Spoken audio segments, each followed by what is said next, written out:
ask him to continue to show his mercy on the leader of humanity, Prophet Muhammad, his household and companions and followers, till the day of accountability.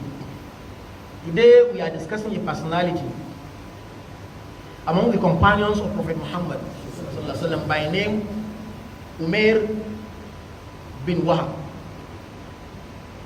Umair bin Wahb bin Khalaf bin Wahb. It's a personality that the whole Arab of his time are aware of. He's not a coward. He's brave. He's a soldier. He's an intelligent person. Umair bin Wahb was sent as a spy during the Battle of Badr to go and confirm the number and the military preparation of the Ummah of Prophet Muhammad.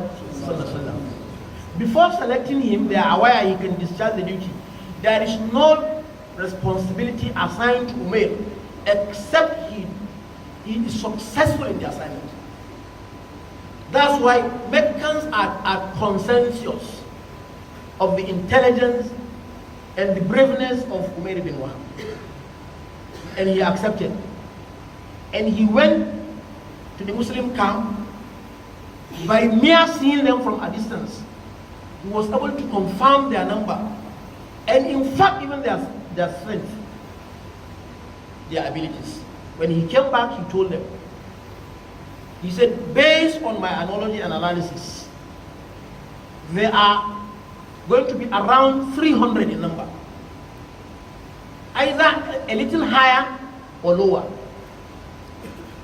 So spy and spying has existed before these hours. It's as old as mankind. Now, after informing them of this information, which nobody was then doubting, he added another information. He said, but I assure you, the way I saw them ready for war, we cannot kill one person among them until when they kill a person among us. Which means the battle is going to be the same number. And it's a military personnel. Here, the leaders of Mecca said, no, this information is not true. It's not true. Because they want to go by force into the war. And he joined them. He did not refuse to join them. He joined them in the battle. And the battle of Badr was against them. The battle of Badr was against them. Now, after the battle of Badr, discussions were all over in Mecca that Rasulullah ﷺ has got some victory over them, which is a shame on the Meccans. That makes them to be discussing way out. Among the way out is to send somebody to go and kill Rasulullah ﷺ in Medina. You are aware of the brutality of the Meccans, the way they handle the Sahabas, the way they oppressed the companions, the way they persecuted and maltreated the companions. Some were killed, some were put on a live fire till death. Some, the mark of their back on a live fire remained till their natural death.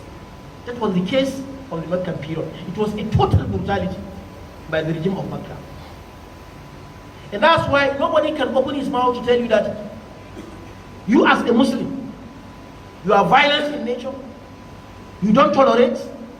A clear tolerance which has never existed in the history of mankind was displayed by Rasulullah.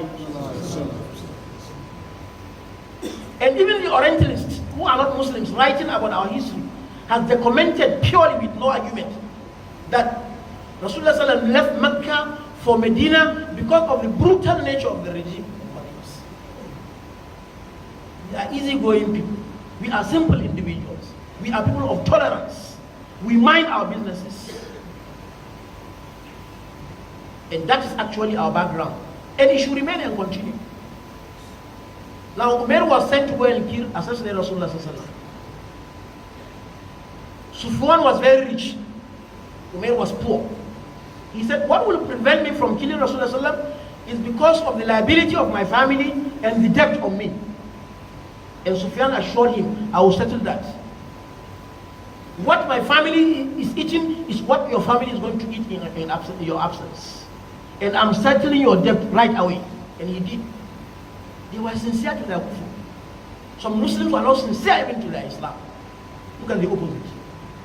When he reached Medina, the first person to come across him was Umar bin al-Khattab. He held him, tied him, collected from him his sword, and announced to the Medinians who are around. That time there was no media, there is no publicity through picture. People know Umair by name, but they don't know him in person. Umar told them that this is Umair, whom we have heard of. And he came for establishing evil. This face of his is reading evil. He squeezed him and brought him before Rasulullah ﷺ after announcing to Medinas to be alert on his criminalities. Now Rasulullah ﷺ told Umar, release him, allow him. He's our guest. Islam honor guest. Look at how generous Rasulullah ﷺ. A life of generosity. And he has been informed by Jibreel ﷺ of the assignment of Umair bin Wahb. Who can do that among mankind? And Rasulullah ﷺ asked him, what brought you to Medina? He swore back to him, a poisoned sword. Then he said, reluctantly, he said, I have never lied in my life. Look at a kafir. He has never lied in his life. He's committed to kufr and he's working for kufr with sincerity. He said, I came to see my son, who is in your hand as a slave, among those who are captured in the battle of Badr. The Rasulullah said, yes, that is part of the teaching of Islam, sympathy and love for your children. You will see your child. What else brought you to Medina? He said, nothing. And he told himself that I have never lied in my life, and I will lie today. I'm not going to be successful in my assignment. How many lying are we lying today? And we think Allah will come to our aid. Is it not in this country that some states who are against the Ummah, openly and clearly, some of them were having crash of their planes with no Muslim there, with nobody there, and the leadership given back to a Muslim? From the most terrible states, that amenity is mounted on the Muslim Ummah. Another crash of plane too in the same country with no distance of gap. It is Allah subhanahu wa ta'ala who is taking care of the Ummah. Unfortunately, some of our leaders are just leaders in the corridor of power.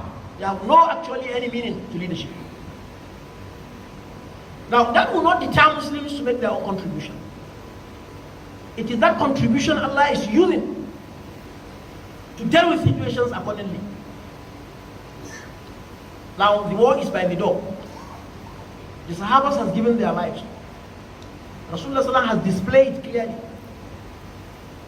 After lying, Rasul called him closer to him. Because if the companions heard that Jibril has announced to him that Umair came there to kill him, they will pieces him. It's another wisdom of leadership. He drew him closer to him. He whispered to him and told him what brought him. That's another wisdom of leadership. He could have been thrown into pieces. When he had his mission, and the names of those who collaborated, the financiers of the program, in name and number and amount and conditions, he drew down the sword and stood before all the companions and said, Ashhadu an la ilaha illallah wa ashhadu anna Muhammadan Rasulullah. Allah will continue to help his deen. In fact, it's a promise of Allah. If people refuse, He's going to change another generation that will take over. So it is my own goodness and your own goodness for you to contribute. You are not assisting anybody. You are only doing it for yourself. And when you refuse, you are not causing any damage to Allah subhanahu wa ta'ala. And Allah has promised to bring a new generation who will take over and do the right thing. It's better you join the wagon of those who are right. No matter how minor, no matter how their number is, and no matter how their percentage is. And that is what we are enjoying in this country, even though we could have been history, because our number is a number that is useless. Umar bin Khattab said, I saw Umair while coming in as a pig, khinzir. But after accepting Islam, I love him better than some of my children, my biological children. And that is the bond, togetherness of Muslims. Muslims should be together all the time, regardless of status, regardless of tribe, regardless of position, regardless of whatsoever. Islam should be a priority. It's unfortunate that some of our leaders, it is materialism that is priority, and nepotism is the priority. And that's why we are looking where we are looking in a country where we're supposed to detect what will happen because of our number.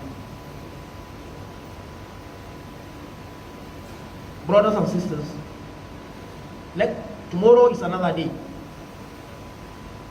We should use our influences to make sure we do the right thing. We ask Allah Ta'ala to give us peace in our hearts, in our homes, in our nation, Nigeria.